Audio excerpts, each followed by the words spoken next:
This is Dr. Bev Knox, and you are listening to my psychology tutorials. Learn psychology while you sleep. In this lesson, we will learn all about conformity, when and why it occurs. Conformity occurs when people change their behavior due to the real or imagined influence of others. Informational social influence occurs when people do not know what is the correct or best thing to say or do. They look at the behavior of others as an important and needed source of information, and they use it to choose appropriate courses of action for themselves. Informational social influence usually results in private acceptance, wherein people genuinely believe in what other people are doing or saying. In situations where it is important to be accurate, the tendency to conform to other people through information social influences increases. But it can also backfire. Using other people as source of information can backfire when they are wrong about what's going on. But when will people conform to informational social influence? People are more likely to conform to informal social influence when the situation is ambiguous, a crisis, or if experts are present.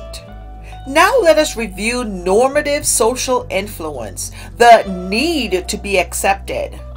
Normative social influence occurs when we change our behavior to match that of others because we want to remain a member of the group and continue to gain the advantages of group membership. We conform to the group's social norms, implicit or explicit rules for acceptable behaviors, values, and attitudes.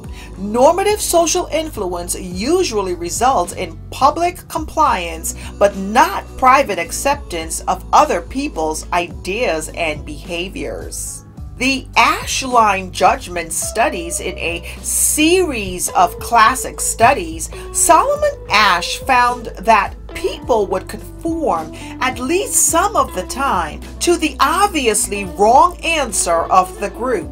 When it is important to be accurate, people are more likely to resist normative social influence and go against the group given the right answer. Resisting normative social influence can lead to ridicule and even rejection by the group. Normative social influence operates on many levels in social life. It influences our eating habits, hobbies, fashion, body image, and it promotes correct and polite behavior in society. Social impact theory specifies when normative social influence is most likely to occur by referring to the strength, immediate, and size of the group. We are more likely to conform when the group is one we care about, when the group members are in their thoughts or behaviors, when the group has 3 or more members, and when we are members of a collectivist culture. Let us talk about minority influence, when the few influence the many. Under certain conditions, an individual or small number of people can influence the majority. The key is consistency in the presentation of the minority viewpoint. Social influence techniques can be used to promote socially beneficial behavior in others. Communicating injunctive norms is a more powerful way to create change than communicating descriptive norms.